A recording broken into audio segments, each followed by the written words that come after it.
What are the top 10 safety risks in construction? I'm going to talk to you today on this video about the biggest risks. This also goes with some of the other videos where we're talking about do's and don'ts on a construction project site. This will enable you to see exactly what to look out for, and it will bring in awareness, and it will help you, most importantly, to be safe. So if you're into that, please stay with us on this video.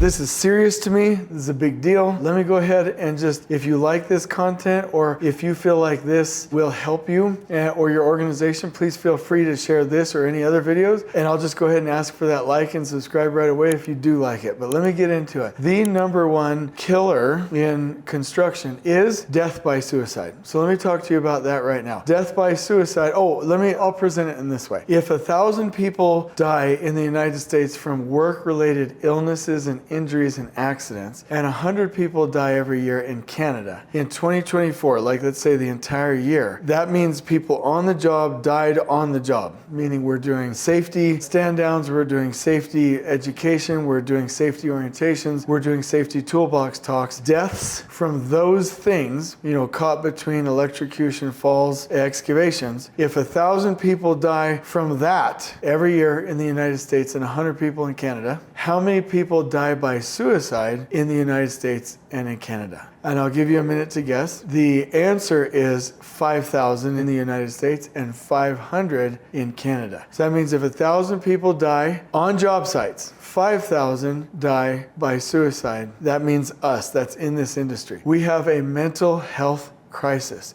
We are the worst, if not one of, let me say it the other way. We are one of the worst, if not the worst at different times when it comes to mental health. Let me give you some numbers. There's a graphic or a presentation that Cabri gave at Hensel Phelps gave me that talked about these stats, the root causes of them. The root cause is, I can just go through it, right? We have poorly planned projects, disrespected workers that are doing trade stacking and are being overburdened with overtime and other things that get pushed, end up with injuries, with chronic pain, who resort to opioids, which leads to opioid addictions, which leads to other addictions, marital problems, then that leads to divorce. Divorce leads to child custody battles, which leads to obviously depression and the divorce itself, but also financial issues. And you tack on to that the fact that not only do they have chronic pain, but sometimes they have to work night shifts and they're a mobile workforce away from their family and their loved ones and their support structures. You can see why construction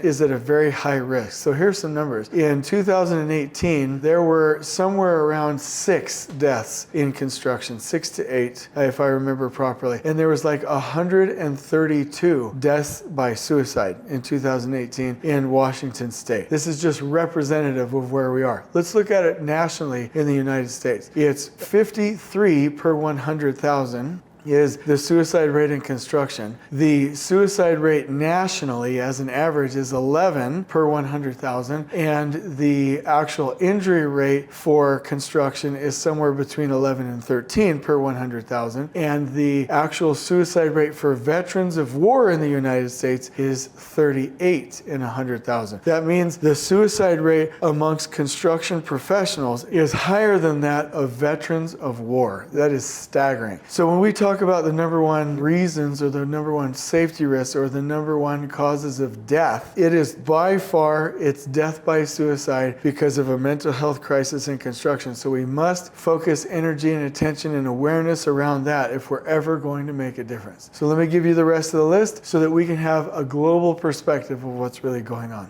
Okay, let's get to the list of 10 after death by suicide. Number 1, falls. This probably was not a surprise to you. This is falls from leading edges. This is falls from scaffolding. This is falls from ladders. Let me talk to you about some of the trends that we're seeing here, right? Fall protection and fall arrest systems are crucial. Scaffolding and good scaffolding inspections and scaffolding training and good best practices are key. Most companies are going away from ladders. That's extension ladders, that's A-frame ladders, and going towards a policy of ladders last. And they're using scissor lifts and boom lifts and platform ladders instead because there's a large number of the deaths deaths, meaning head injuries, where the individual dies even when it's below 6 feet. And in the United States, you have to have fall protection above 6 feet. In other places of the world, it can be 10, 11 feet. Some countries, there aren't regulations, right? So we have to be very, very careful. And this is one of the leading causes of fatalities on the job in construction. Number 2, struck by objects or equipment. This is where you're caught between equipment, you're caught between vehicles, you're caught between actual loads on a crane or a forklift. This is where you're struck by falling objects and you may or may not have your hard hat on. This is a leading cause of injuries and fatalities in construction. Number 3, electrocution. This is what happens when you're exposed to live wires, when you don't have a good lockout tagout program, when there's faulty equipment and faulty grounding. All of those can lead to very serious electrocution injuries and in some cases fatalities.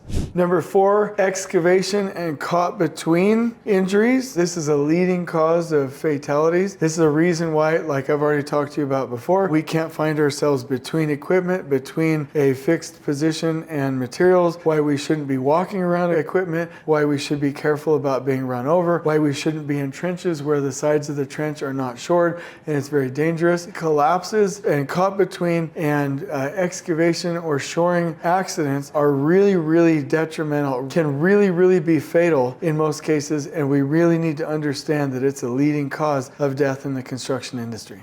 Number 5, you may not have anticipated this, but from a safety risk standpoint, material handling is absolutely huge on our list. I remember a story, and this was tragic by the way, of a forklift operator lifting a load, and it happened to be a cylinder, so it was a large precast pipe, and it actually rolled back and crushed the individual who was on the forklift, and the individual died. I've also heard of other people coming into the project site early in the morning, similar forklift injuries, and literally hoisting up a delivery without a flagger, without a spot person, without a tagline, and it coming back and crushing them. I've heard of like these stories over and over and over, so much to the point where I've seen companies implement policies where nobody can be on site before the morning worker huddle, where you can never rig anything unless you actually have a spotter or a rigger, where you must 100% have the loads tied down. Like, this material handling is a key thing. The other thing is you can get injured very, very quickly by lifting things above your capability, above your shoulders, by ruining your back, ruining your knees, ruining your hips, and not having the right support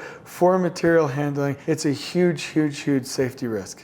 Number 6, exposure to hazardous materials like asbestos, lead, chemicals, silica dust, which is a huge one, and other harmful substances that will literally tank your health and in some cases can kill you. In some of these industrial plants, I remember them talking to you about what would happen if you damage one of these lines, the process piping, where these chemicals exist, right? Even one little drip can ruin your eyesight or burn through your skin. And in some cases, if you're exposed to them, the comment was, if you survive, you will wish that you were dead. So you must 100% be careful about exposure to hazardous materials. It's absolutely crazy. One time, let me tell you just a quick story, and I don't think this is funny. Like, this is how we think in construction. We need to change it. I remember a painter, and this guy was fried, man. And I'm not making fun of him, but he was fried. And I love painters. I'm not saying all painters are fried, but this guy was fried. Anyway, painting, jamming out, and he's got a big old bucket of acetylene. And I'm like, what are you doing, bro? And he's washing his hands with acetylene, right?